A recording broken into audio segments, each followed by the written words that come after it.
The heat that Sunday afternoon in Chattanooga hung thick enough to taste, the kind of oppressive June humidity that made the air shimmer above the asphalt and turned every breath into work. Helen Morris stood at her kitchen sink peeling potatoes for Sunday dinner. The window cracked just enough to catch whatever breeze might decide to show mercy, though none came. Through that window she could see her front yard, could see her son Timothy playing with his army men in the patchy grass under the oak tree, arranging them in careful formations the way his father had taught him. 8 years old, with a gap-toothed grin and freckles scattered across his nose like someone had flicked a paintbrush at his face. She glanced out that window a dozen times in the past 20 minutes the way mothers do, that automatic check to make sure everything was as it should be. Green shorts, white t-shirt already grass-stained, bare feet because he'd kicked off his church shoes the second they'd gotten home from service. She turned back to the potatoes, humming something from the hymnal, already planning the rest of the evening in her head. Dinner at 5, evening service at 7, maybe ice cream after, if the heat broke normal. Sunday things for a normal Sunday in 1964. Except when she looked out that window again 3 minutes later, Timothy was gone. The army men were still there, arranged in their careful lines in the grass. But her son had vanished like smoke in that thick Tennessee air, and Helen Morris's life split cleanly into before and after in the space of those 3 minutes when she wasn't watching. Before we continue this story, take a second to hit subscribe and like this video. Cases like this take decades of detective work to bring you, and your support helps us tell the stories that deserve to be told. Helen dropped the potato into the sink and moved to the front door, calling Timothy's name in that tone mothers use when they're not quite worried yet, but getting there. No answer. She stepped onto the porch, shading her eyes against the brutal sun, scanning the yard, the street, the neighboring houses with their drawn curtains and humming window units. Timothy knew better than to leave the yard without telling her. He was a good boy, obedient, the kind of kid who asked permission before doing just about anything. She called again, louder this time, and now there was an edge to her voice that made old Mrs. Patterson next door come out onto her own porch to see what the commotion was about. Helen asked if she'd seen Timothy, tried to keep the panic out of her voice, and failed completely. Mrs. Patterson shook her head, said she'd been inside watching Ed Sullivan, hadn't seen or heard anything unusual. But the way her face changed told Helen everything she needed to know about how serious this was becoming. Within 20 minutes, half the neighborhood was in the Morris front yard. This was the kind of street where people still looked out for each other, where doors stayed unlocked and children played together and everyone knew which kids belonged to which houses. Robert Morris had been at Dalton Hardware, picking up supplies for a weekend project when his wife's frantic call reached him through the store manager. He'd dropped everything and driven home fast enough to leave rubber on the pavement, arriving to find his front yard full of worried neighbors and his wife barely holding herself together. The police arrived minutes after he did, 2 patrol officers from the Chattanooga Police Department who initially treated this as a routine child wandering off, asking the usual questions about whether Timothy might have gone to a friend's house or gotten distracted chasing a dog or decided to walk to the corner store. But Helen's insistence that something was wrong, that Timothy would never just leave, that someone must have taken him, shifted their attitude from casual to concerned. Detective Frank Whitmore caught the call at home, his Sunday afternoon interrupted by the dispatch telling him they had a possible child abduction in the Ridgeview neighborhood. Whitmore was 43 years old, a 15-year veteran of the department with a reputation for thoroughness that bordered on obsessive. He had 3 kids of his own, understood viscerally what the Morris family was going through, and he arrived at their house with the kind of focus that comes from knowing every second mattered. He interviewed Helen first, establishing the timeline with precision that felt almost cruel but was necessary. Timothy had been in the yard at approximately 2:15 in the afternoon. Helen had checked on him multiple times between then and 2:35. When she looked again at 2:38, he was gone. 3 minutes. That was the window they were working with. 3 minutes when someone could have taken an 8-year-old boy in broad daylight on a Sunday afternoon. The immediate neighborhood canvas revealed almost nothing useful. Most families had been inside, escaping the heat, curtains drawn, air conditioners drowning out street noise. But Mrs. Patterson remembered something that made Whitmore's instincts prickle. Earlier that morning, maybe around 11 when people were heading home from church, she'd noticed a dark-colored sedan parked on their street, engine running, nobody getting in or out. She hadn't thought much of it at the time, figured someone was waiting for a passenger or checking directions, but it had struck her as odd because she didn't recognize the vehicle, and she knew every car that belonged on their block. The sedan had been gone by the time she looked again 15 minutes later. It wasn't much, but it was something, and Whitmore clung to it like a lifeline. By nightfall, the search had expanded to include every available officer in the Chattanooga Police Department, plus volunteers from 3 neighboring jurisdictions. They brought in bloodhounds that picked up Timothy's scent in the front yard, followed it to the curb at the edge of the property, and lost it completely. That single detail told Whitmore everything he feared. The scent ending at the street meant a vehicle. It meant this wasn't a child who'd wandered off and gotten lost. It meant someone had taken Timothy Morris, put him in a car, and driven away while the whole neighborhood was inside hiding from the heat. The realization settled over the search party like a physical weight, changing the operation from rescue to something darker, though nobody wanted to say it out loud yet. The Morris family was everything you'd expect from working-class Chattanooga in 1964. Robert had come back from Korea in 1953 with shrapnel in his leg and nightmares he never talked about, gotten a job as a machinist at the combustion engineering plant, married Helen 2 years later when she was fresh out of teaching college. They'd bought the little house on Ridgeview Drive in 1956, started a family, lived the American dream in miniature. Robert worked steady, provided for his family, coached Little League on weekends.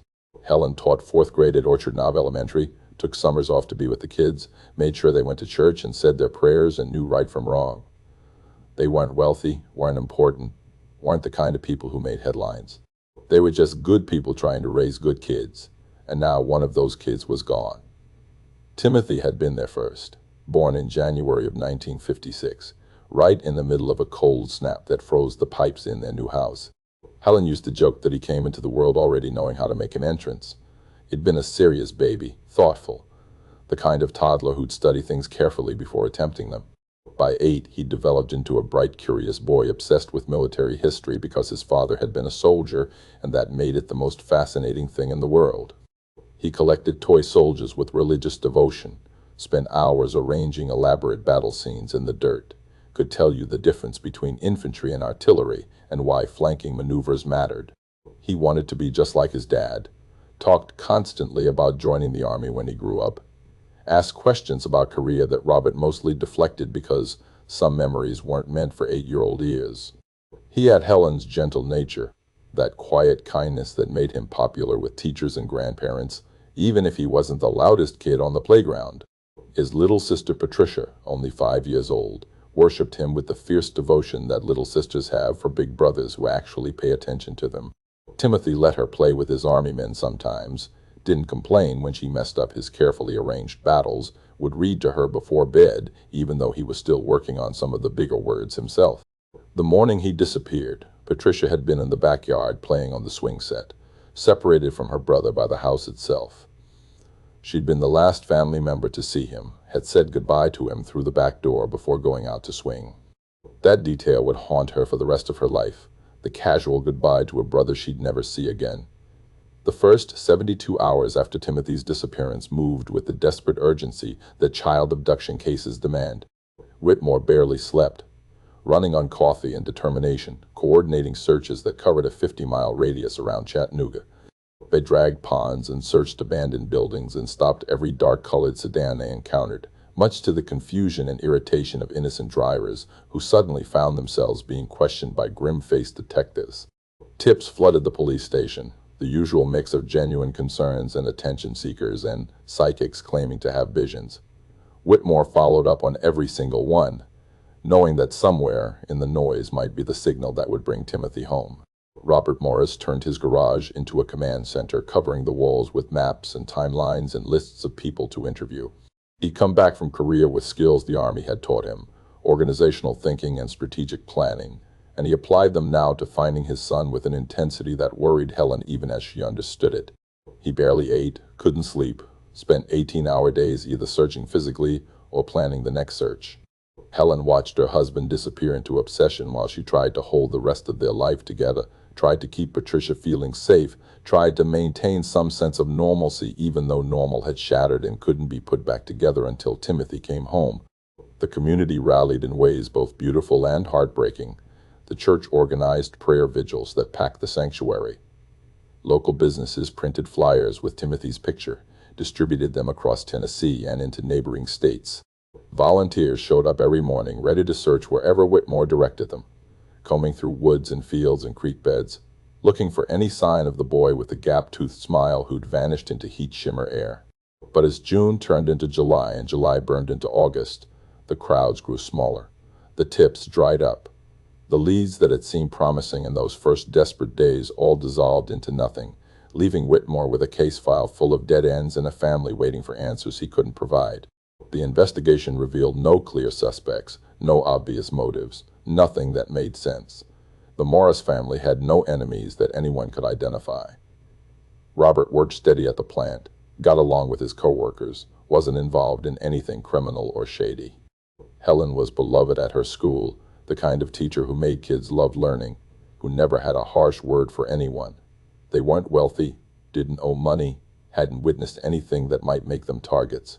The randomness of it was almost worse than if there'd been a clear reason, because random meant it could have been anyone, could have been prevented if Helen had looked out that window 30 seconds earlier, could have been avoided if they'd kept Timothy inside on that brutal hot afternoon. The what-ifs became a special kind of torture. By October, when the leaves started turning and the oppressive heat finally broke, the case had gone cold in all but name. Whitmore still worked it when he could, still kept Timothy's school picture on his desk, but new cases demanded attention and the trail had gone completely dead. The dark sedan Mrs. Patterson remembered had never been identified. The handful of registered sex offenders in the area had all been interviewed and cleared. The theory that Timothy might have been taken by someone passing through, someone who'd seen an opportunity and seized it, seemed most likely, but was impossible to prove without evidence. The Morris family was left in a limbo worse than knowing, trapped in a permanent present where their son might be alive somewhere or might be dead, might be suffering or might be okay, might come home tomorrow or might never come home at all. Helen kept his room exactly as he'd left it that Sunday morning, his pajamas still under the pillow, his army men still arranged on the dresser. She couldn't bear to change anything because changing it felt like admitting he was gone forever, and she wasn't ready for that. She would never be ready for that. Robert kept searching even as official searches ended, driving back roads on weekends, following up on rumors and possibilities that Whitmore had already exhausted. Patricia started first grade that fall, a quiet little girl who'd learned too young that the world wasn't safe, that people you love could disappear without warning, that sometimes there were no answers to the most important questions. And Timothy Morris remained missing, his face aging in police sketches and on flyers that yellowed in windows across Tennessee. A boy frozen at 8 years old, while the world kept turning and time kept passing, and his family kept waiting for a miracle that seemed less likely with every year that went by. The years after Timothy's disappearance moved with a strange duality, simultaneously crawling and racing, each day feeling endless while entire years seemed to vanish in retrospect. The Morris house on Ridgeview Drive became a monument to absence, a place where time had stopped on June 14, 1964, even as calendars turned and seasons changed outside its walls. Helen Morris aged the decade in the first year alone, her dark hair going gray at the temples, lines etching themselves around her eyes and mouth like someone had taken a knife to soft clay. She returned to teaching that September because they needed the income and because staying home meant drowning in the silence of Timothy's empty room. But her students noticed she was different now, distracted, like part of her was always somewhere else. She still kept Band-Aids in her desk drawer and remembered birthdays, still helped struggling readers and praised good work. But there was a shadow over her now that hadn't been there before, a grief so profound it changed the fundamental architecture of who she was. Robert's obsession intensified rather than faded as time passed without answers. His garage became something between a detective's office and a shrine, every wall covered with maps and photographs and timelines written in his precise machinist's handwriting. He'd installed a corkboard that stretched the entire length of one wall, covered it with every scrap of information related to Timothy's case, connected with colored string that made patterns only he understood. Red string for confirmed facts, blue for theories, green for possibilities he was still investigating. The board grew more elaborate each year, a physical manifestation of a father's refusal to accept that his son was simply gone. He wrote letters to politicians and FBI agents and television producers, anyone who might have the power or platform to generate new leads. Most went unanswered, but he kept writing them, kept filing them in careful folders, kept believing that persistence would eventually yield results. He'd drive for hours on weekends, following hunches or rumors, or just driving because motion felt like action, and action felt better than sitting still with the weight of not knowing. Sometimes he'd come home with renewed hope, convinced he'd seen a boy who might be Timothy, only to have the lead evaporate when investigated properly. Other times he'd come home defeated, the kind of exhaustion that came from carrying impossible weight for too long. Helen worried about him, about the way he'd retreated into this parallel existence where finding Timothy was the only thing that mattered, but she understood it too, because what else could they do except keep looking, keep hoping, keep refusing to accept that their son was gone forever. Patricia grew up in her brother's shadow, literally and figuratively. His room remained untouched, a time capsule that she'd peek into sometimes when her parents weren't watching, studying the toy soldiers still arranged on the dresser, the drawings still pinned to the wall, trying to remember the brother who'd been stolen from her when she was too young to form permanent memories. She had fragments, dream-like images that might have been real or might have been constructed from photographs and stories. Timothy pushing her on the swing set, Timothy letting her mess up his army battles without getting mad, Timothy's voice reading to her though she couldn't remember what books or what the stories were about. The gaps in her memory felt like a secondary loss, losing not just her brother but the clear recollection of having had a brother at all. School was difficult in ways her parents didn't fully understand. She was the girl whose brother had been kidnapped, and that label defined her more than anything about who Patricia Morris actually was as a person. Some kids were fascinated, asked intrusive questions about what had happened, wanted gruesome details she didn't have and wouldn't have shared if she did.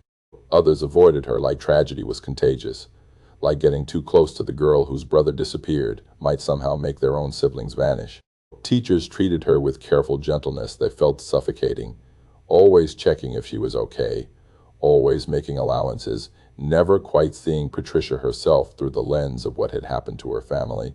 She learned to keep her head down, to be quiet and unremarkable, to avoid drawing attention that would inevitably circle back to Timothy.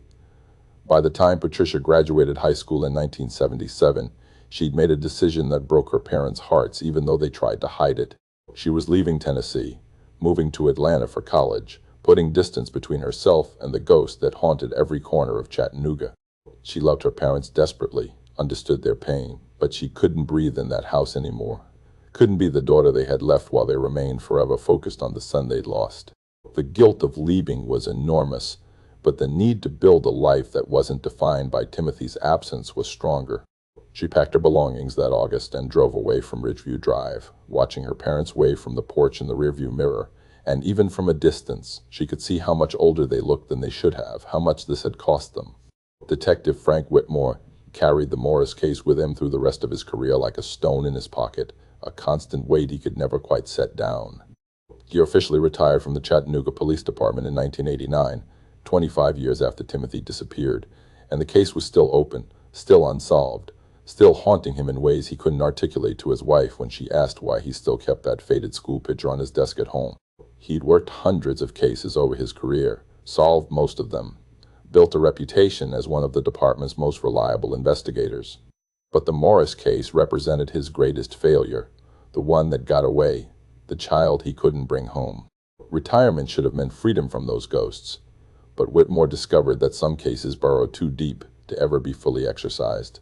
The case file passed through several detectives' hands after Whitmore retired, inherited by younger investigators who review it periodically, make some calls, hit the same dead ends, and eventually set it aside for more active cases that had fresh leads and workable evidence. It wasn't that they didn't care. It was that cold cases from 1964 were nearly impossible to solve using traditional methods, and Timothy Morris's file contained so little physical evidence that there was almost nothing to work with. No body had ever been found, no witnesses beyond Mrs. Six, Patterson's vague memory of a dark sedan, no forensic evidence because forensic science in 1964 was primitive compared to what would come later. The case existed in a frustrating limbo, too important to officially close but too cold to actively investigate. The landscape of missing children cases changed dramatically through the 1980s and 1990s. transformed by high-profile abductions that captured national attention and led to new systems and technologies. The National Center for Missing and Exploited Children was founded in 1984, creating databases and resources that hadn't existed when Timothy vanished. Age progression technology emerged, allowing forensic artists to create images showing what missing children might look like years or decades later. Timothy's face appeared on milk cartons in the late 80s, distributed across Tennessee and neighboring states, an 8-year-old school picture next to an artist's rendering of what he might look like at 32.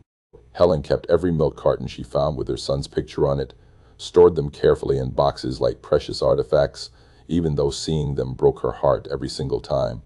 The Morris case appeared on early true crime television shows, those grainy reenactments with solemn-voiced narrators appealing for information. America's Most Wanted featured Timothy's story in 1992, generating a flood of tips that all led nowhere. Unsolved Mysteries ran a segment in 1994 with interviews of Helen and Robert, now elderly and frail but still desperately hoping. The exposure brought renewed attention but no breakthrough. Just more heartbreak when promising leads dissolved into mistaken identities and wishful thinking. Robert watched those programs obsessively, recorded them on VHS tapes he'd review repeatedly, looking for details he might have missed, leads the police might not have followed up on thoroughly enough. Helen Morris died in November of 2003, the same month Timothy had disappeared 39 years earlier, and there was a cruel symmetry to it that wasn't lost on anyone who knew their story. She lived nearly 4 decades not knowing what happened to her son, carrying that uncertainty like a physical burden that eventually wore her down. The funeral was small, attended by Patricia and her own grown children, by a handful of church friends who'd remained loyal through the decades, by Frank Whitmore, who came out of respect even though he was nearly 80 himself. Helen was buried at Forest Hill Cemetery, and Robert had them leave space for 2 more plots, one for himself and one for Timothy if he was ever found and could finally be brought home. The hope implicit in that empty plot was almost unbearable. Robert followed his wife in 2011, dying at 85, with Timothy's case files still spread across his garage workbench, still unsolved, still consuming him until the very end. Patricia had tried to get him to move to Atlanta, to live near her and her family, but he'd refused because what if Timothy came home and the house on Ridgeview Drive was sold to strangers? What if his son found his way back after all these years and his parents weren't there? It was irrational, Patricia knew that, but she also understood that hope was all her father had left, and she couldn't take it from him.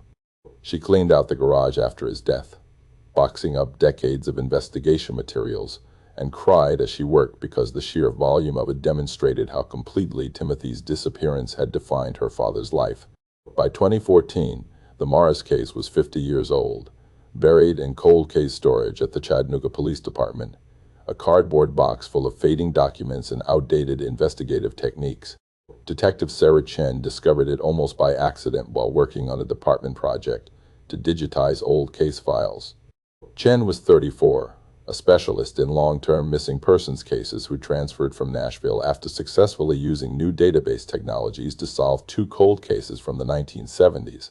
She'd been tasked with reviewing files from the 1960s, scanning documents and entering information into modern digital systems, and she'd developed a habit of actually reading the cases rather than just mechanically processing them. Timothy Morris's file caught her attention immediately, something about the absolute lack of resolution, the complete absence of answers. She read Whitmore's investigation notes, methodical and thorough, showing a detective who'd done everything right with the tools available to him in 1964. She studied the witness statements, the search reports, the heartbreaking interviews with Helen and Robert. And she noticed something that newer detectives might not have: the significance of that timing, of 1964, as a moment when someone could potentially disappear a child and create a completely new identity without the interconnected databases and verification systems that would come later. Chen began thinking about the case differently than investigators before her had. Most had assumed Timothy was dead, likely killed shortly after his abduction, and the investigation had focused on finding a body or identifying a murderer. But what if he hadn't been killed? What if someone had taken him for a different reason entirely? The 60s had seen a number of cases where childless couples, desperate and mentally unstable, had abducted children to raise as their own. It wasn't common, but it happened, and the lack of sophisticated identity verification systems made it theoretically possible to integrate a stolen child into a new family, a new state, a new life. Chen started running searches that would have been impossible in 1964. She queried Social Security databases for numbers issued to 8-year-old boys in 1964 and 1965, looking for anomalies for identities that appeared fully formed without the usual trail of birth certificates and hospital records that preceded them. She cross-referenced with DMV records, looking for men now in their late 50s who'd gotten their first driver's license at unusual ages or in circumstances that suggested gaps in their documented history. She searched genealogy databases that had exploded in popularity, looking for people whose family trees had strange breaks or inconsistencies. It was painstaking work, thousands of records to review, most leading nowhere. But Chen had learned that cold case investigation required patience and the willingness to dig through mountains of irrelevant data to find the single piece that mattered. Months passed, with Chen working the Morris case in the spaces between her active caseload, staying late in the office, bringing files home on weekends, becoming quietly obsessed in the way that good detectives do when a case gets its hooks in them. And then, on a February evening in 2015, she found something that made her breath catch.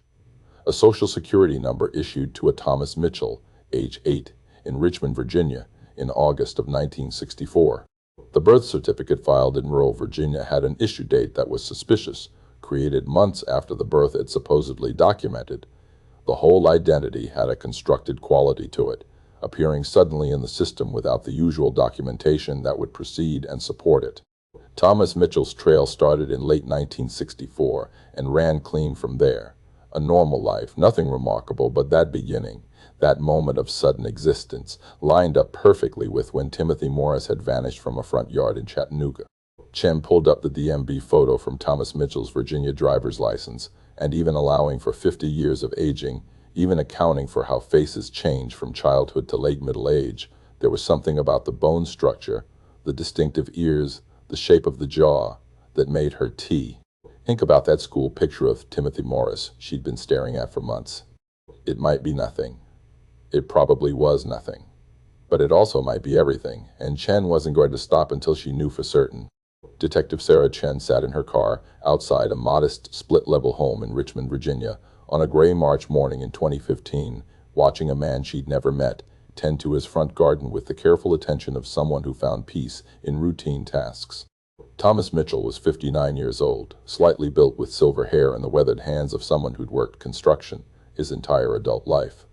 He wore jeans and a flannel shirt, moved with the deliberate care of a man whose back bothered him sometimes, and had absolutely no idea that the woman sitting in the unmarked sedan across the street was about to unravel everything he thought he knew about his own existence.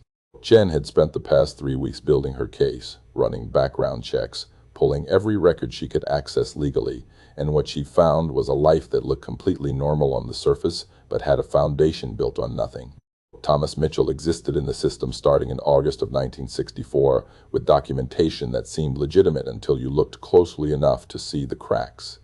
The birth certificate filed in rural Appomattox County, Virginia, listed Thomas Mitchell as born January 15, 1956, to Earl and Dorothy Mitchell, but the certificate itself hadn't been filed until August of 1964, nearly 9 years after the birth it supposedly documented. The explanation given in the records was that it was a delayed registration, not uncommon in rural areas where home births sometimes went undocumented for years, but Chen had seen enough false documents to recognize the pattern. The certificate had been created specifically to establish an identity for a child who already existed but needed a paper trail. From that point forward, Thomas Mitchell's life was thoroughly documented, school records starting in 4th grade in the fall of 1964. A Social Security number issued that same year. Every normal milestone following in perfect sequence, report cards and immunization records, and eventually a driver's license, employment history, marriage certificate, children's birth certificates. A completely ordinary American life built on a foundation of careful fiction. Chen had contacted Virginia authorities quietly, brought them into the investigation without alerting Thomas Mitchell or anyone connected to him. She'd arranged surveillance, watched him for 2 weeks to understand his routines and assess any potential risk. What she observed was a man living an utterly unremarkable life, He worked as a construction supervisor for a mid-sized firm, had held the same position for 15 years. He was married to Linda, his wife of 33 years, a bookkeeper at a medical practice. They had 2 adult children, both living in other states, and 3 grandchildren who visited regularly based on the children's toys Chen had observed in the yard. Thomas Mitchell went to work, came home, mowed his lawn on Saturdays, attended a Methodist church on Sundays, lived the kind of stable, quiet existence that suggested someone who'd never cause problems for anyone. But Chen knew that appearances meant nothing. She'd learned that the DNA evidence would tell the truth that decades of carefully maintained normalcy couldn't hide. The approach had to be delicate. Chen couldn't just knock on his door and accuse him of being a missing child from Tennessee, because if she was wrong, she'd destroy an innocent man's sense of identity and probably face a lawsuit that would end her career. She needed his DNA, needed to compare it to the family reference sample she'd obtained from Patricia Morris, Timothy's sister, who was now 56 and living in Atlanta with her own family. Patricia had provided a DNA sample without hesitation when Chen had called her, though Chen had been careful not to promise anything, had explained that this was a long shot, that 50 years was an almost impossible timeline to overcome, that Patricia shouldn't get her hopes up. But Chen had heard the tremor in Patricia's voice, the desperate hope that couldn't be suppressed even after decades of disappointment, and she'd felt the weight of responsibility settle on her shoulders. If this was Timothy Morris, she was about to give his sister back a brother who'd been stolen half a century ago. If it wasn't, she was about to inflict fresh grief on a woman who'd already carried more than anyone should have to bear. Chen decided on the indirect approach, the same method she'd used successfully on previous cold cases. She'd approached Thomas Mitchell as part of a general investigation, ask if he'd be willing to provide a DNA sample for exclusion purposes, frame it as routine rather than targeted. Most innocent people cooperated because they had no reason not to, and if Mitchell refused, that would tell her something too, though it wouldn't be evidence she could use. She waited until a Thursday afternoon when surveillance confirmed Mitchell was home alone, his wife at work, and then she knocked on his door with her badge ready and a story prepared about investigating a series of identity theft cases from the 1960s that might have affected people with delayed birth. The certificate registrations, it was thin, but it was plausible enough. Thomas Mitchell opened the door with the mild curiosity of someone who wasn't expecting visitors but wasn't concerned about them either. Chen introduced herself, explained her fabricated investigation, and asked if he'd be willing to provide a DNA sample just to rule him out as a victim of the identity theft ring they were tracking. She watched his face carefully, looking for any sign of recognition or fear or guilt, but saw only confusion and then willingness to help. He asked a few basic questions about what DNA testing involved, whether it would hurt, seemed primarily concerned about whether he'd need to take time off work. Chen assured him it was just a cheek swab, 2 minutes of his time, completely voluntary.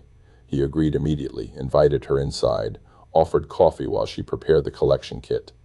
His cooperation suggested either complete innocence or 50 years of practice living a lie so deep he'd convinced himself it was truth. Chen collected the sample in Mitchell's living room while he talked about his family, showed her pictures of his grandchildren with the proud enthusiasm of a doting grandfather. The house was filled with the accumulated evidence of a life well lived, photographs spanning decades, children's artwork on the refrigerator, a wedding photo from 1982 showing a young Thomas and Linda looking impossibly happy. Chen packaged the DNA sample according to protocol, thanked Mitchell for his cooperation, and left with her heart pounding because this was it. This was the moment that would either solve a 50-year-old mystery or prove to be another dead end in a case full of them. She sent the sample to the Virginia State Crime Lab with urgent priority and a request for comparison with Patricia Morris's reference sample. Then she waited, because waiting was the hardest part of this job, the space between possibility and confirmation where hope and dread existed in equal measure. The lab results came back 12 days later on a Tuesday morning in April. Chen was at her desk reviewing another case when her phone rang, and the forensic analyst's voice was carefully neutral when she said they had results on the Mitchell sample. Chen felt her pulse accelerate, asked the analyst to give her the findings. There was a pause, and then the words that would change everything. The DNA comparison showed a familial match, consistent with Thomas Mitchell being the biological sibling of Patricia Morris. The probability was overwhelming, numbers that left no room for reasonable doubt. Thomas Mitchell was Timothy Morris, A boy who'd been missing for 51 years, presumed dead by most people who remembered the case, had been alive and living 3 states away under a different name for his entire life. Chen thanked the analyst, ended the call, and sat in her office trying to process the magnitude of what this meant, not just for the investigation, but for Thomas Mitchell, who was about to discover that his entire identity was a lie built by people who'd stolen him from his real family. The next steps required coordination with Virginia authorities and consultation with psychologists who specialized in cases of recovered missing persons. Thomas Mitchell had lived as Thomas Mitchell for 51 years. He had no memory of being Timothy Morris, no conscious awareness that he'd been abducted, no reason to question the life he'd been given by Earl and Dorothy Mitchell. Revealing the truth would be traumatic regardless of how carefully it was handled, shattering his understanding of his own history, his family, his origins. Chen worked with Dr. Thomas, Rebecca Hartman, a forensic psychologist who dealt with similar cases, planning an approach that would minimize the psychological damage while still delivering the truth that Thomas Mitchell deserved to know. They decided to tell him in person, in a controlled environment with support immediately available. Chen returned to Richmond with Dr. Hartman and 2 Virginia detectives, arranged to meet with Mitchell at his home on a Saturday afternoon when his wife would be present. They'd agreed to tell her first, privately, so she could be prepared to support her husband through what was coming. Linda Mitchell answered the door looking puzzled at the crowd of law enforcement on her porch, and her expression shifted to fear when Chen asked if they could come inside for a serious conversation. They sat in the Mitchell living room, surrounded by those decades of accumulated family history, and Chen told Linda as gently as possible that the DNA sample her husband had provided had revealed something unexpected and significant. Linda's face went through a series of reactions as Chen explained, confusion giving way to disbelief, disbelief giving way to horror as she understood what was being suggested. Her husband wasn't who he thought he was. The parents he'd grown up with had stolen him from another family in Tennessee. The name on their marriage certificate wasn't his real name. Their children's birth certificates listed a father who technically didn't exist legally. Linda asked the questions anyone would ask, demanded to know if they were certain, if there could be a mistake, if the DNA could be wrong. Chen showed her the lab results, the comparison with Patricia Morris's sample, the probability statistics that left no room for doubt. Linda started crying, not dramatic sobs, but quiet tears that spoke to shock too profound for loud emotion, and she asked how they were supposed to tell Thomas, how anyone could hear something like this and remain intact. Thomas Mitchell came home from running errands to find his living room full of police officers and his wife crying, and the confusion on his face was painful to witness. Chen asked him to sit down, told him there was something important they needed to discuss about the DNA sample he provided. She watched the confusion deepen, saw him reach for his wife's hand instinctively, seeking comfort before he even knew what he needed comfort for. And then Chen told him as directly and compassionately as possible that the DNA testing had revealed he was not Thomas Mitchell, that he was Timothy Morris, that he'd been abducted from his family in Chattanooga, Tennessee in June of 1964 when he was 8 years old, that everything he thought he knew about his origins was based on a lie constructed by Earl and Dorothy Mitchell. The silence that followed was absolute. Thomas stared at Chen like she was speaking a language he didn't understand, his face completely blank, his hand gripping Linda's hard enough that Chen could see his knuckles whitening.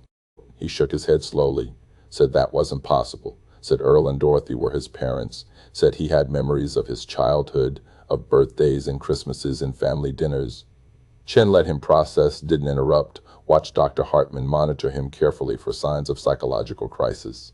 Thomas asked to see the DNA results, studied them with the careful attention of someone who desperately wanted to find an error, a mistake, an explanation that would make this nightmare go away. But the numbers didn't lie, and eventually he set the papers down and asked in a voice barely above a whisper who Timothy Morris was, who he was supposed to be. Chen showed him photographs, school pictures of 8-year-old Timothy Morris that looked like they could have been Thomas Mitchell's childhood photos if he'd had any from that age, which he didn't, because Earl and Dorothy had always said they'd been lost in a house fire, an explanation he'd never chew. You questioned because, why would he? She showed him pictures of Robert and Helen Morris, his actual parents who died not knowing their son was alive. She showed him pictures of Patricia, the sister he'd been stolen from when she was 5 years old. now a middle-aged woman living in Atlanta who'd spent 51 years grieving a brother she could barely remember. Thomas studied each photograph with an expression Chen couldn't read, something between recognition and denial, and then he said something that broke everyone's heart in that room. He said he had memories, vague and dreamlike, that he'd always thought were imagination. A different house. A woman's voice singing a lullaby he'd never heard anywhere else. A little girl's face, toy soldiers arranged in grass. Memories he'd dismissed because they didn't fit with the life Earl and Dorothy had told him was his, but which now clicked into place with terrible clarity. The reconstruction of what had happened came together through investigation, and Thomas's own fragmented memories, as he began allowing himself to access them without dismissing them as fantasy. Earl and Dorothy Mitchell had been in their late 30s in 1964, married 15 years, unable to have children, growing increasingly desperate and unstable. They'd been traveling through Tennessee that June, Earl working as a traveling salesman, Dorothy accompanying him. They'd driven through Chattanooga on a brutal hot day, and Dorothy had seen Timothy playing alone in his front yard, had seen an opportunity and taken it. Whether it was planned or impulsive, whether Earl had been complicit from the start or convinced afterward, would never be fully known because both were long dead, Earl from a heart attack in 1991, Dorothy from cancer in 1998. But the basic facts were clear. They'd taken Timothy, driven to Virginia, created a false identity for him, and raised him as their own son, convincing him through repetition and the authority parents naturally hold that he was Thomas Mitchell, that his memories of anything before 1964 were just dreams or stories from television. Patricia Morris received the call from Detective Chen on a Wednesday afternoon while she was at work in Atlanta, and for a moment she couldn't process what she was being told. Her brother was alive. Timothy was alive. He'd been found after 51 years. Patricia had to ask Chen to repeat it, her mind unable to grasp something she'd stopped believing was possible decades ago. Chen explained carefully, gave her the basic facts, warned her that Thomas didn't remember being Timothy, that he was processing a profound identity crisis, that reunion would be complicated and potentially difficult for both of them. But Patricia wasn't hearing the warnings. She was hearing that her brother existed, was breathing, was alive in Virginia, and she was already planning how quickly she could get there. The reunion was arranged at a neutral location, a private room at a Virginia counseling center with Dr. Hartman present to provide support. Patricia flew to Richmond 2 days after learning her brother was alive, brought her husband for support, and waited in that counseling center room with her heart pounding so hard she thought she might pass out. When Thomas Mitchell walked in, looking uncertain and overwhelmed, Patricia saw her brother's face underneath 51 years of life lived as someone else. She saw the freckles faded but still visible, the distinctive ears, the jawline that matched their father's, and she started crying before she could say a word. Thomas stood awkwardly, clearly not knowing how to react to this stranger who was his sister, who remembered him as a child but was meeting him as a 59-year-old man with his own complete life. They talked for 3 hours that first meeting, Patricia telling stories about their parents, about the house on Ridgeview Drive, about the decades of searching and hoping and grieving. Thomas listened, asked questions, struggled visibly with reconciling his life as Thomas Mitchell with this other life as Timothy Morris that he had no conscious memory of living. He talked about Earl and Dorothy, the only parents he remembered, and struggled with the complicated grief of learning they'd stolen him while also having genuinely loved him, at least in their damaged way. He talked about his fear that his own children would look at him differently now, that his grandchildren would be confused, that his entire identity had become untethered in a way he didn't know how to fix. In the weeks that followed, Thomas began the difficult work of integrating his two identities, accepting that he was both Timothy Morris and Thomas Mitchell, that both lives were real even though one had been built on lies. Patricia flew to Richmond 4 times in 2 months, bringing photographs and home videos, filling in the history Thomas had lost. She showed him footage of their parents, and Thomas said watching them felt like remembering a dream, some deep part of him recognizing Helen's voice, Robert's mannerisms. She took him to Chattanooga, showed him the house on Ridgeview Drive where new owners now lived, and Thomas stood on the sidewalk staring at the front yard where he'd played with toy soldiers on a June afternoon 51 years ago and said it felt familiar in a way he couldn't articulate. They visited the cemetery where Robert and Helen were buried, those 2 plots with the empty third space that had waited for Timothy to come home. Thomas stood at his parents' graves reading their names on the shared headstone, learning about people who'd loved him desperately but whom he couldn't remember, and he cried for them, for the life they'd all lost, for the 51 years stolen by Earl and Dorothy Mitchell's desperate desire for a child. Patricia held her brother's hand, both of them middle-aged people grieving for the family they should have been, for the decades they'd lost, for the impossibility of recovering what had been taken. The legal complications were significant. Thomas Mitchell's entire identity was technically fraudulent. His Social Security number issued based on false documentation, his marriage performed under a name that wasn't legally his. But Virginia authorities worked with Tennessee to create a pathway that would allow Thomas to maintain his life while also acknowledging his true identity. He was legally recognized as Timothy Robert Morris, born 1956, with allowances made for the fact that he'd lived as Thomas Mitchell for 51 years, and changing everything would cause more harm than good. His children and grandchildren adjusted to calling him by his birth name, though it took time, and his grandchildren mostly stuck with calling him Grandpa, because that was who he'd always been to them, regardless of what name he carried. The media attention was intense once the story broke. A missing child case from 1964 solved in 2015. A man discovering at 59 that his entire life had been built on abduction and lies. A sister reunited with a brother after half a century. It had every element that made for compelling headlines. But Timothy asked for privacy, and most media respected it, giving him space to process the magnitude of what had happened. He did one interview with Patricia beside him, explaining that he was grateful to know the truth, but that it didn't erase the life he'd lived, that Earl and Dorothy Mitchell had done something terrible, but had also raised him with love. That identity was more complicated than DNA and birth certificate 80s could capture. Detective Sarah Chan attended the final meeting between Timothy and Patricia, held at the Chattanooga Police Department, where Frank Whitmore, now 91 years old and in declining health, came to meet the boy he'd spent years searching for. Whitmore sat across from Timothy in a conference room, studied his face with eyes that had grown dim but could still see what mattered, and said he'd never stopped looking, never stopped hoping, even after everyone else had assumed the worst. Timothy thanked him, this elderly detective who'd cared enough about a missing 8-year-old to carry the case for decades, and Whitmore said solving it had taken 51 years. But justice didn't have a statute of limitations, and sometimes miracles happened even when you'd stop believing in him. The case was officially closed in August of 2015, exactly 51 years after Timothy Morris had disappeared from his front yard in Chattanooga. No charges could be filed against Earl and Dorothy Mitchell because they were long dead, taking their full story with them. But Timothy was home, in a complicated way, reconnected with his biological family while maintaining the life he'd built as Thomas Mitchell. He and Patricia talked every week, visited each other regularly, built the sibling relationship they'd been robbed of in childhood.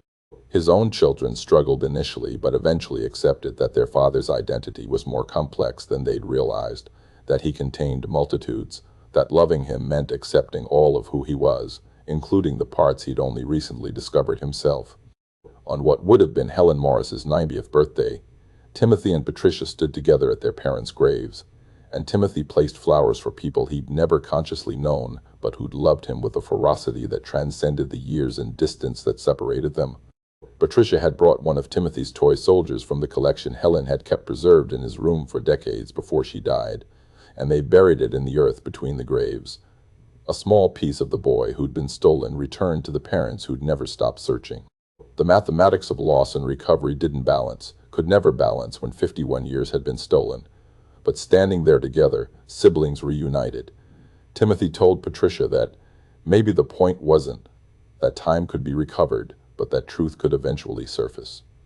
That stolen lives could be partially reclaimed, that families torn apart by evil could find their way back to each other, even across impossible distances of time and trauma. Where are you watching from today? Leave a comment and let us know if you've ever heard of a case like this, where someone discovered late in life that their entire identity was built on lies, where DNA and determination brought answers after half a century, proving that some truths refuse to stay buried, that time can't erase what's written in our genes, and that sometimes the most impossible stories turn out to be true.